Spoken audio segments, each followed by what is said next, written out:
This is going to be my final comment for the evening on January 24th, 2021. You know, what this whole Russian hacking thing had the result of doing, I believe, is it took people that were from countries of the former Soviet Union and made them a literal underclass in the United States.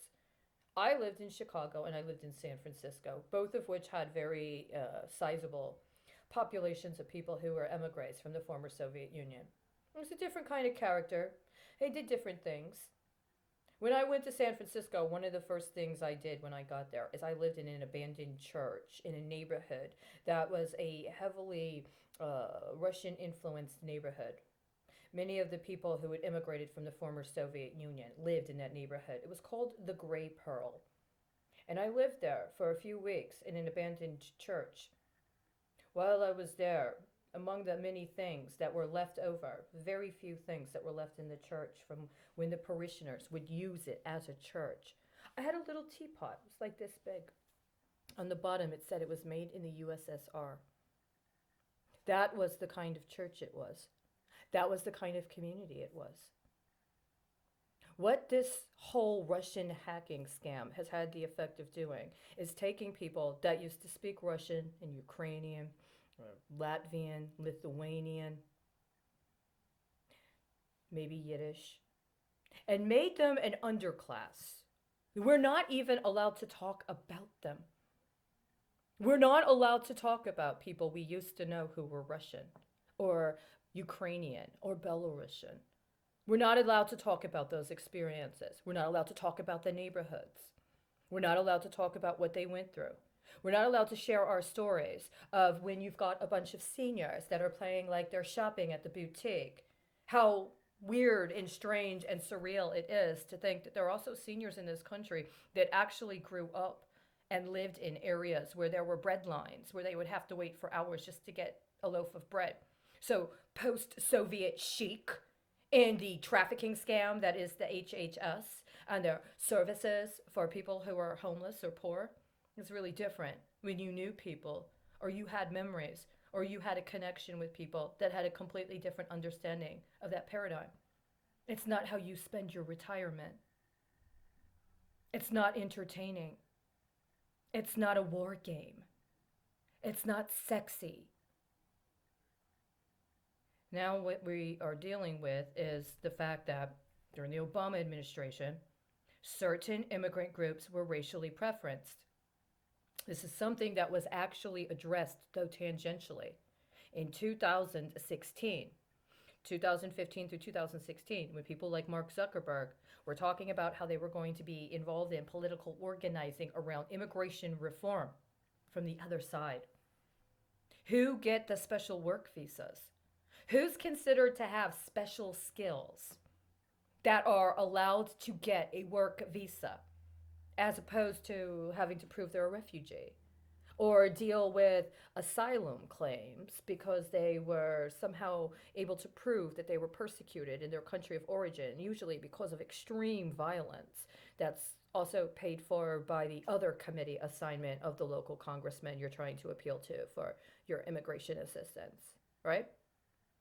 I worked in a options trading firm for a very short time. It was a temp job.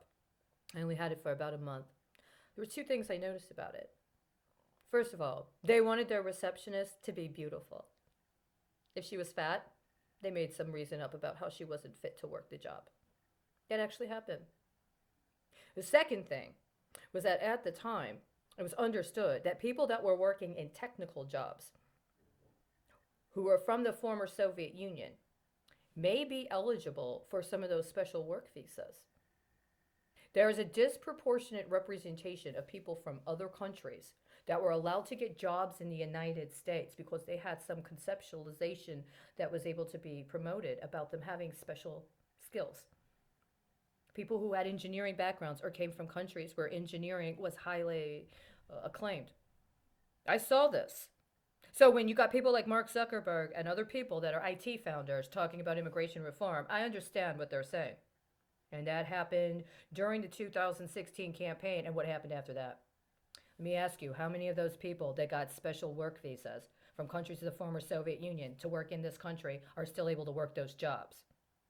How many of them got implicated in some sort of sanction and are supposed to be too afraid to apply for that kind of a job and accept what in the stead? So you're trying to talk about racial justice and you're trying to talk about rights for one group of people, but it comes at the expense of another group of people no one's talking about. This is what is going on. And meanwhile, we're supposed to what?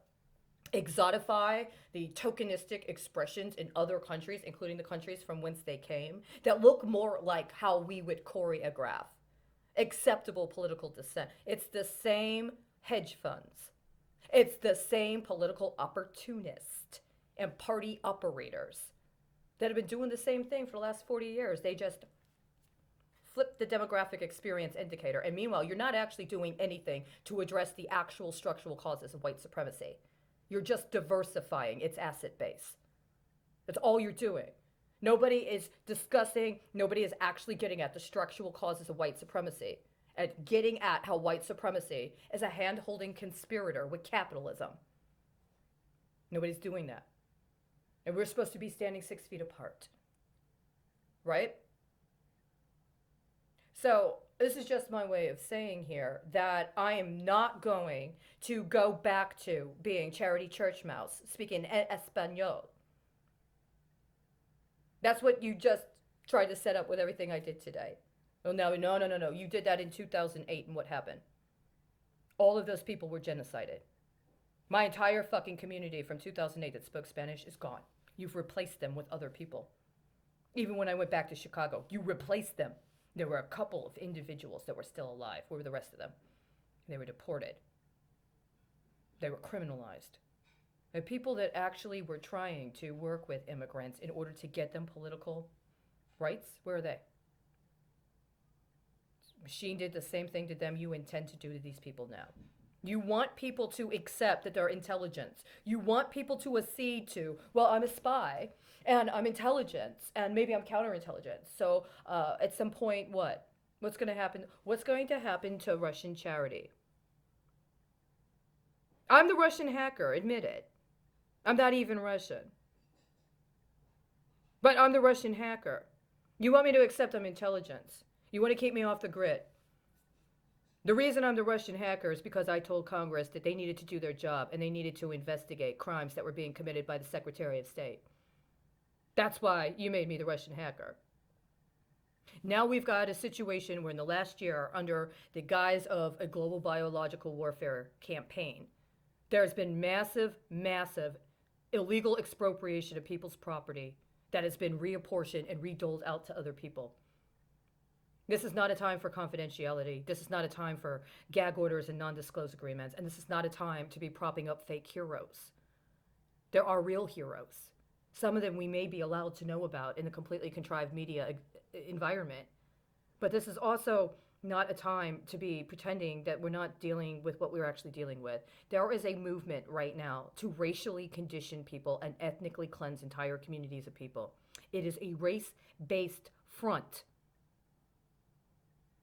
You understand? There is just as typified and accepted an expression of African American identity as there is white identity. There are certain white people that are allowed to exist and be accepted, just like there are certain black people that are allowed to exist and be accepted.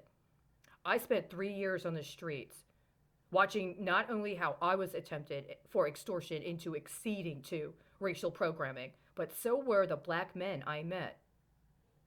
So were the black women I met.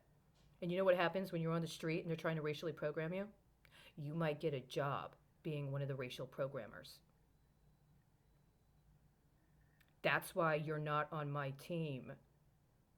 That's why none of those people working in the shelters in 2016 and 17 are on my team. And you had no right to try to take anything from any of my reports or any of my legal filings and use them for your workers' rights claims or your civil rights claims. You made the buy-in on our lives. And every day you're allowed to be the one to benefit from my work, you prove it over and over and over again. You had no problem co-conspiring and setting me up to be the Russian hacker, hoping that once you did that and got rid of me, you'd be able to get a second re-up on all that good Russian water. the Ukrainian stuff. Maybe some of those Belarusians. We didn't really know about those guys for a while, did we? You wanted a second round. You got away with it during Obama. You figure you'd get away with it this time too. And the whole cost of this Holocaust is to accept that when you're talking about white supremacy, what you're really doing is aiding and abetting certain white people that are actually the progenitors of the structural mechanisms of white supremacy in conjunction with other people that made the buy-in with them to selectively target people that have a certain appearance as a front for getting to an entire group of people. I see it. Every time I hear the numbers about how many people were arrested in Belarus, how many people were detained, you know what that tells me? You want their minerals. They're being used as loans for you. You expect that your movement and the clout associated with you, what you think you're going to get away with in this country, is going to be available because of leverage you've already set up by manipulating international movements, using your friends, who, by the way, strategically placed themselves in the position of Secretary of State when the structural mechanism for this exploitation was set up so that it can be delivered right now, right on time. We're right at 10 years. We're right at 10 years in. Right on the 10-year flip. That's what they like it. 10-year-olds. It's the perfect age to get started. Now, I anticipate we're supposed to be getting a couple 13-year-olds this year, aren't we? And we're going to have it set up, if we don't stop it now, to get a couple more next year. Right around the time for their bar mitzvah bonds.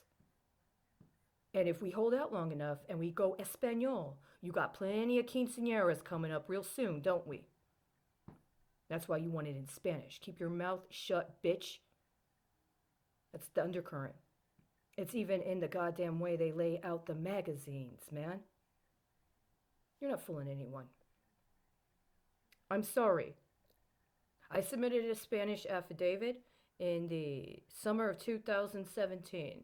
Somebody decided to steal it and use it for the Army retirement system, which was really basically about trying to provide insurance coverage to a domestic terrorist organization that's trying to operate as if it is affiliated with the Department of Defense. There are at least 3 branches of the Army Futures Command right here in Texas. One of them is trying to trump MedCom. No. You guys need to get off that Russian armor. You hear me? Take off those Russian uniforms. You're not sexy, boys and girls. Take them off.